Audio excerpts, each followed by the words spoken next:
Kendati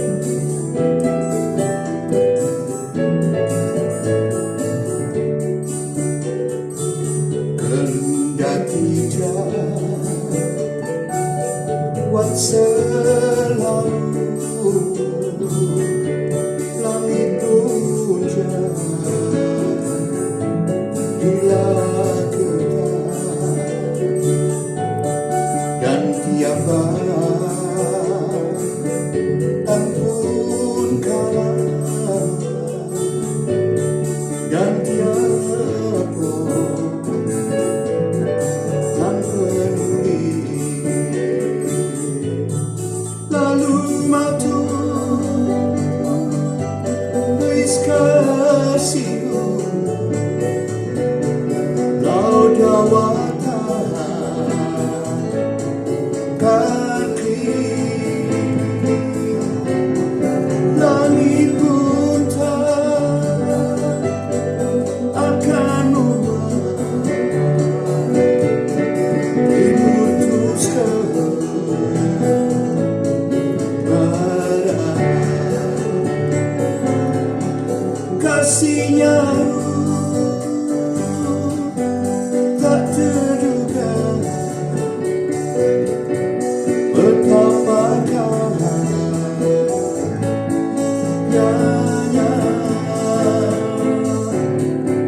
tetap dia ikan malam dan selesa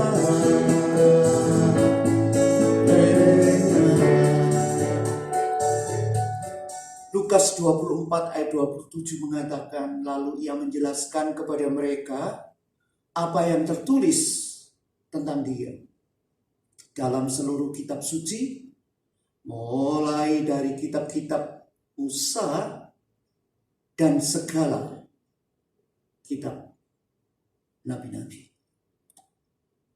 Saudara lihat, selalu Allah berinisiatif lebih dulu. Dia menyatakan dirinya, lalu membuahkan kegerakan dan keputusan untuk bertindak. Jangan dibalik, seolah-olah engkau yang berbuat sesuatu, baru Allah melakukan sesuatu. Tidak. Allah lah yang membuahkan kegerakan dan keputusan. Itu sebabnya ayat 32, kata mereka seorang kepada yang lain, bukankah hati kita berkobar-kobar ketika ia berbicara kepada kita di tengah jalan tadi, dan ketika ia menerangkan kitab suci kepada kita. Itu sebabnya ayat 33 mengatakan, lalu bangunlah mereka dan terus kembali ke Yerusalem. Di situ mereka mendapati ke-11 murid itu.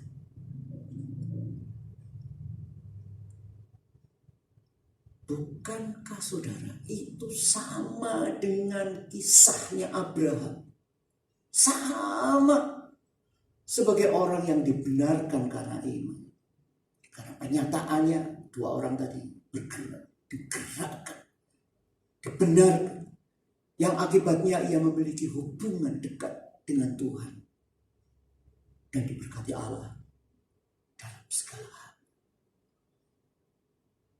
Makanya kalau saudara perhatikan di dalam kitab Kejadian pasal 12 ayat 7, dikatakan ketika itu Tuhan menampakkan diri kepada Abraham dan berfirman, aku akan memberikan negeri ini kepada keturunanmu. Lihatlah pernyataan Allah ini kepada Abraham. Maka didirikannya di situ mezbah bagi Tuhan yang telah menampakkan diri kepadanya. Mezbah itu hasil dari Allah yang menyatakan diri kepadanya. Dan itu pun sebagai pernyataan bahwa Allah berinisiatif lebih dulu. Ia menyatakan dirinya lalu membuahkan kegerakan dan keputusan untuk bertindak. Makanya tidak heran dari tempat ke tempat Abraham selalu membangun sebuah mezbah bagi Tuhan. Membangun sebuah mezbah. Membangun. Dan bahkan di antara altar-altar tersebut, ia tumbuh, berkembang, sangat kaya. Kata Kejadian 13 ayat yang kedua. Nah, di sini saya perlu memberitahu kepada saudara yang dimaksud dengan altar dalam konteks ini adalah di mana merupakan tempat yang saudara pasti tahu bahwa karena kebaikannya lah yang mengingatkan tentang kasih dan kesetiaannya bagi kita, sehingga kita memiliki hubungan dekat dengan Tuhan. Itu juga ternyata sebagaimana Yesus menyatakan bahwa Dia adalah terang dunia. Justru dia ngomong itu setelah dia mengatakan kepada wanita yang tertangkap berzina itu. Sampai-sampai dia ngomong, hai wanita atau hai perempuan, di mana mereka?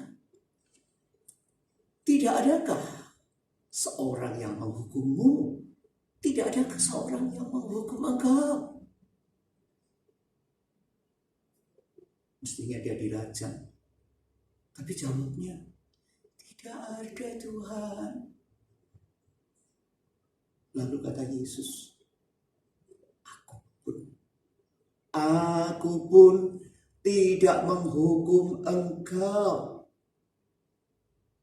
Pergilah dan jangan berbuat dosa lagi. Mulai dari sekarang.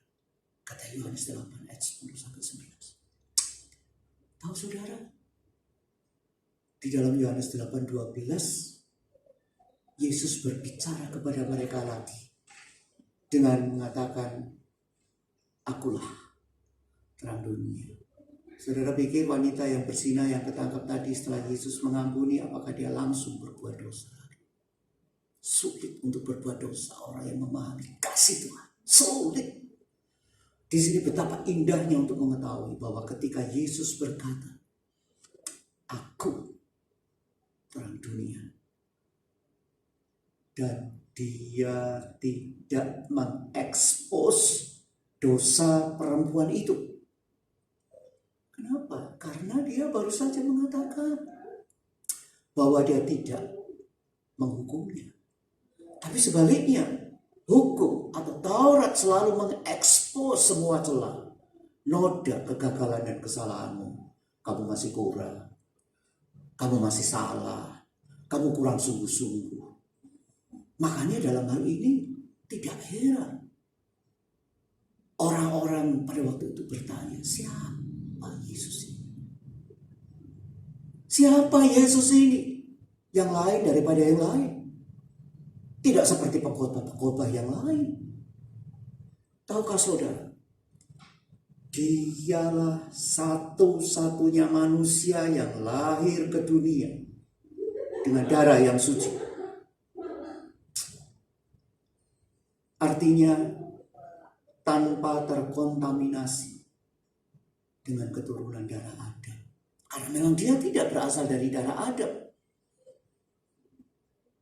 Dalam ilmu kedokteran, ibu menyediakan bagi fetus-fetus itu janin yang belum lahir, di mana zat-zat makanan untuk pertumbuhan tubuh fetus itu di dalam rahimnya, tetapi darah yang ada di dalam tubuh janin itu dihasilkan oleh embrio itu sendiri. Jadi sejak janin pada masa pembuahan, sejak masa pembuahan sampai lahirnya, tidak setetes pun darah yang dialirkan dari si ibu kepada bayinya. Kita tahu pada waktu bayi baru lahir itu urinya atau plasentanya itu mesti dipotong. Itu adalah plasenta yang terbentuk dengan begitu sempurna. Sehingga walaupun semua zat makanan yang dapat larut seperti protein, lemak, karbohidrat, garam, mineral, dan juga antibodi mengalir dengan bebas dari si ibu kepada bayinya. Dan sebaliknya sampah-sampah yang dihasilkan dari metabolisme si bayi dikeluarkan kembali ke sirkulasi ibu. Tidak terjadi pertukaran darah walau setetes pun. Dan ini terjadi secara normal. Luar biasa. Betapa ajaibnya, betapa dahsyatnya Allah mempersiapkan kelahiran anaknya dari seorang perawat. Ketika ia menciptakan perempuan, dia menciptakan sedemikian rupa sehingga tidak ada darah yang dapat mengalir dari tubuh perempuan itu kepada keturunannya. Nah, untuk menciptakan seorang manusia yang tidak berdosa dan juga keturunan dari Adam, Allah menyediakan suatu cara, wadah bahasa Jawanya, sehingga manusia itu memiliki tubuh yang berasal dari Adam, tetapi memiliki darah dari sumber yang berbeda. Itu sebabnya pada waktu Maria dikatakan mengadu, bagaimana mungkin aku belum menikah? Itulah darah dari sumber yang berbeda, bukan seperti kita dan orang-orang yang lain. Maka tidak heranlah orang-orang itu bertanya, siapa Yesus itu? Kok beda dengan pengkhotbah yang lain, orang-orang Farisi? Kok beda? Saudara lihat, ombak yang menggelora, yang demikian menakutkan, menjadi teduh. Hanya Tuhan Yesus ngomong, diam. Dan orang buta yang melihat, yang seharusnya ditangani secara higienis, justru Tuhan meludah di sana, dan tanah yang diludah dioleskan kepada muka, kepada matanya.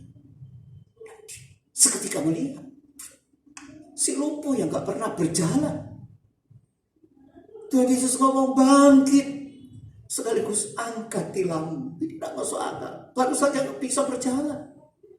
Lazarus yang sudah 4 hari mati, andai kata dia kena COVID, hancurlah dia sudah. Tapi Yesus bilang, Lazarus, bangun.